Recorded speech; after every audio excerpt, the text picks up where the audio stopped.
Hi everyone. For the third time I'm going to make Panettones. The first ones were a failure. The second batch was fabulous and I liked it so much. Today I'm going to do a double batch. So all of the measurements you're going to see here are baked on 20 mini Panettones. You can cut it in half. It's a King Arthur flour recipe. It's called America Panettones. So we're going to start by, well, I actually started last night.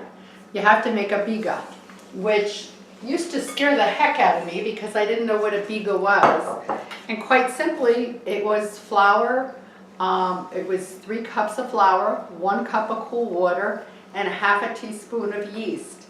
And let it sit overnight covered with some cellophane wrap. And that's how we're going to start. So this is sat all night. And we're going to go ahead and put that into the processor to get started.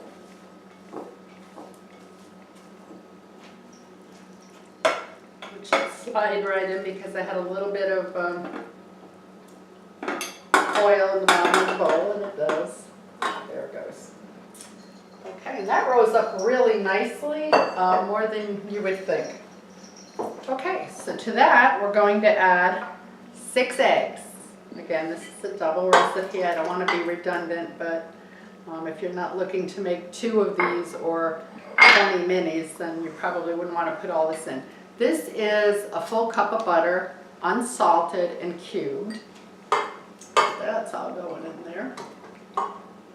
I'm using my larger KitchenAid because it is a double batch, and the directions on this say to knead by hand would be kind of difficult.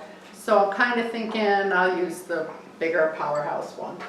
It's a 7-quart, 700 Pro model. And I'm going to now add 1 full cup of sugar. And I did just put a little bit of extra in it because as much as I loved the last batch, I think it needed, in my idea, to be a little bit sweeter, and I'm never afraid to change a recipe to my liking. This is the biggie. 10, yes, I said 10 teaspoons of yeast. So we're going to just dump that in as well. And salt, which is 3 teaspoons. That goes up. And then I'm going to do 4 teaspoons of vanilla extract. I'll probably pronounce this incorrectly. It's Fiori di Sicilia, which means flower of Sicily. And if you don't have this, and I had trouble finding it in the store, you can make it with a teaspoon of vanilla, a half a teaspoon of orange extract, and a half a teaspoon of lemon extract. Mix it together, and it's probably not quite as potent as the real thing, but the internet told me that is a good substitute when in doubt. So I'm going to start mixing this all together, and then we're going to combine in all of our flour, which in this, again, being a doubled recipe, I've got 5 cups, and the fruit will be last, so I'll get into the fruit as we get there. So let me just bring this on up and let's start mixing everything together.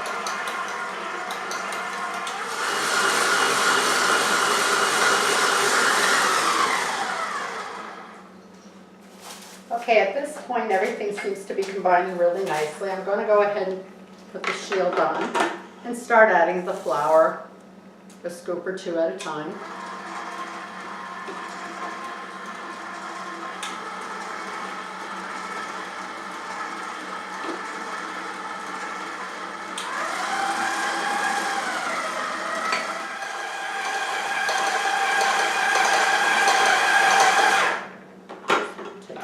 So I can see it a little better.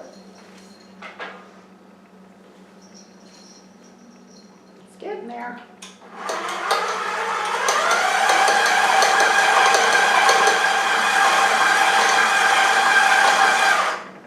Okay, I'm just going to scrape down to make sure the sides are all going in nice and smooth. And they appear to be. Okay, this texture looks pretty good, so I'm going to take it out and take a better look at it.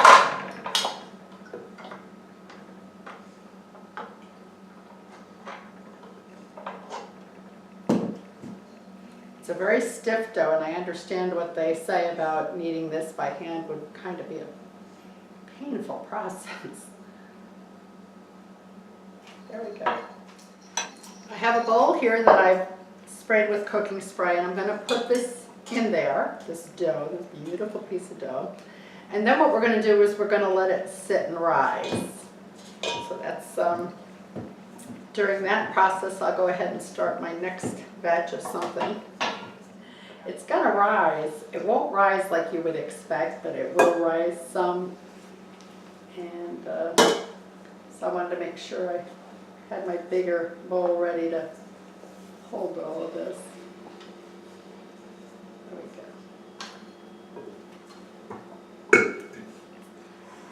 go. So I'll let you get a close-up look of the dough. It's kind of heavy. There you go.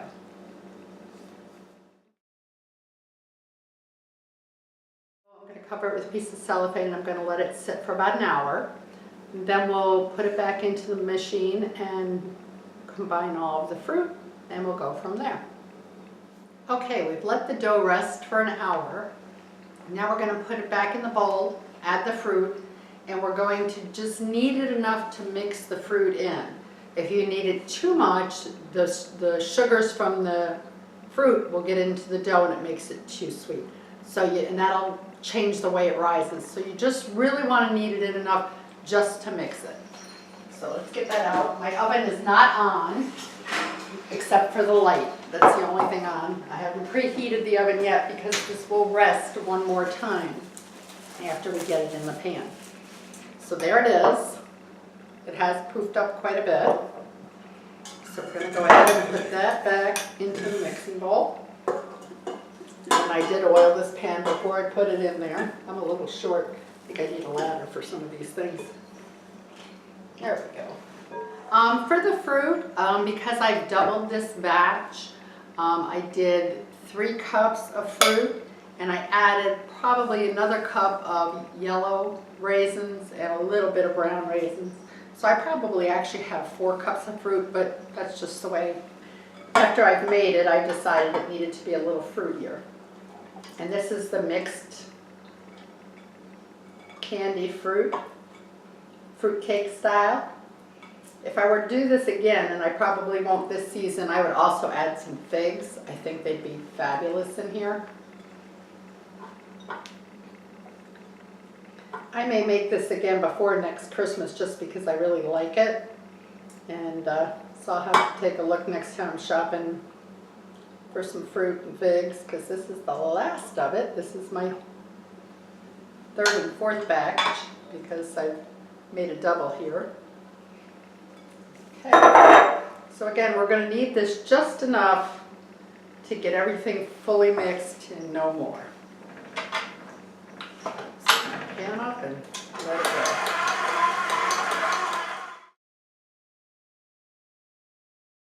So I'm just going to take a peek in the middle, the bottom. I see fruit all the way through. So okay, now that that's all kneaded in, I'm going to let it rest again for another 10 minutes. This stuff gets more rest than I do. Okay, we're back. Our panettones have been sitting, rising for another 10 minutes. Now again, I made a double batch, so that's enough for 20 mini panettones. And my mini panettone, the pan I'm using, is actually a Wilton extra large muffin pan. I originally bought it for large popovers, and that was just a little too big. It made the popovers a little too tough. So I'm going to go ahead and I'm going to set the dough out on my counter, and I've pre-floured it to make it easier to work with.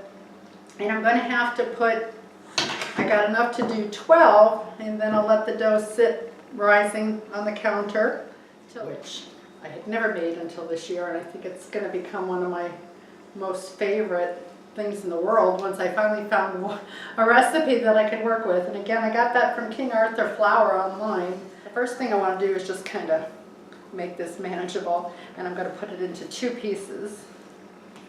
Try to make them as even as I can, since I'm only going to work with part of it right now. Less than, yeah. A little more than 2. So we'll go here and see what we get. think the recipe said about 4 ounces each, but with all the extra fruit I put in, I think that's a little bit. Now you want it to be just a little more than half, and then I'm going to let all of these rise again each time for 2 hours.